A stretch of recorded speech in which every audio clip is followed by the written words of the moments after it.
Et du côté des marchés financiers en Europe, en ce début d'année, en tout cas sur le CAC, c'était assez prudent. Oui, c'est vrai qu'on a eu un début d'année assez mouvementé en termes de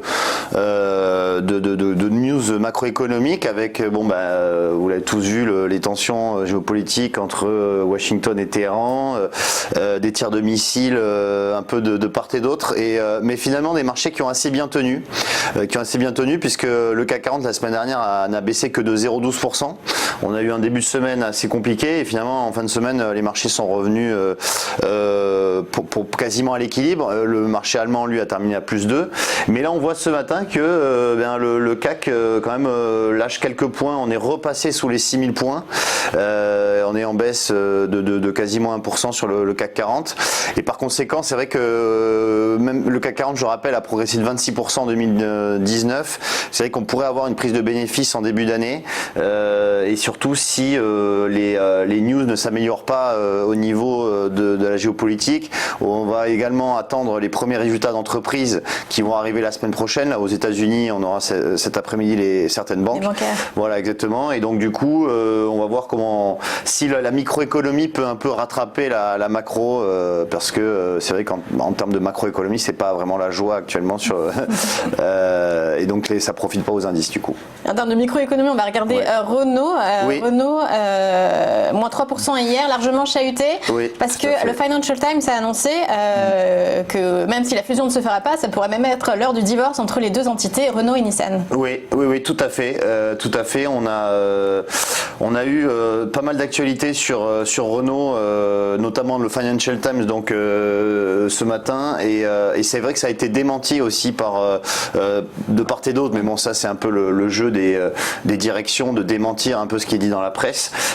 Mais effectivement, il y a toujours de l'actualité sur Renault, Nissan, et c'est vrai qu'on a eu également la semaine dernière Carlos Ghosn qui s'est expliqué, qui s'est exprimé devant les médias, et effectivement l'ancien dirigeant de Renault Nissan réaffirme la thèse du complot.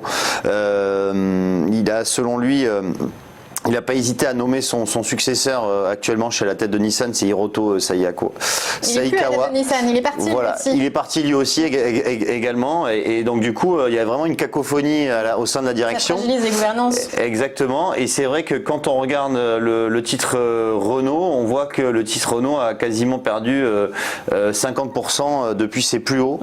Et là on est vraiment au bord de la rupture sur le titre, et donc du coup on pourra avoir vraiment, rester à l'écart de ce titre et attendre peut-être que ça s'éclaircisse au niveau de la direction. Oui, le marché automobile est plutôt en crise en ce moment. Et on s'intéresse à TF1 qui pourrait voir ses marges se redresser. Alors ça pourrait être dû à quoi? À la publicité? Voilà, alors il y a plusieurs choses sur TF1. C'est vrai que TF1 a mis du temps à prendre le virage du numérique, mais aujourd'hui le numérique commence à porter ses fruits. On voit que le site de TF1 est très visité. Il y a 33 millions de visiteurs uniques, plus qu'Amazon en France, donc c'est assez impressionnant. TF1 aussi a réalisé de la croissance externe avec Au Féminin, Marmiton et Doctissimo, ce qui commence également à porter leurs fruits. Et puis on a TF1 qui a récupéré aussi la diffusion des droits de diffusion de la Ligue des Champions pour la période 2021-2024, qui a récupéré les droits qui a récupéré les droits de la Ligue des Champions, et on sait que c'est une grosse manne publicitaire, et par conséquent on a un titre TF1 qui pourrait redresser sa marge d'exploitation.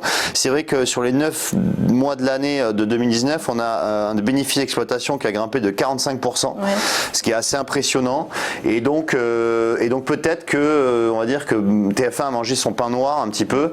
C'est vrai qu'on a un titre qui a baissé de...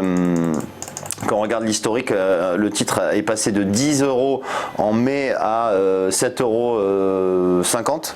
Et donc là, on a peut-être une stabilisation des cours et un retour des cours, pourquoi pas sur 8,50 € à court terme. Oui, c'est comme pour l'audiovisuel, ça dépendra de son... Les titres ont besoin de les entreprises ont besoin de se réinventer. Oui, tout à fait. Mais c'est vrai que le fait que le numérique commence à porter ses fruits et que les bénéfices d'exploitation sont quand même importants, ça pourrait va redresser le titre qui a perdu quasiment 50%, et du coup c'est une opportunité pour entrer sur le titre TF1. Merci pour ce tour d'Europe. On se retrouve pour le Market Movers aux États-Unis.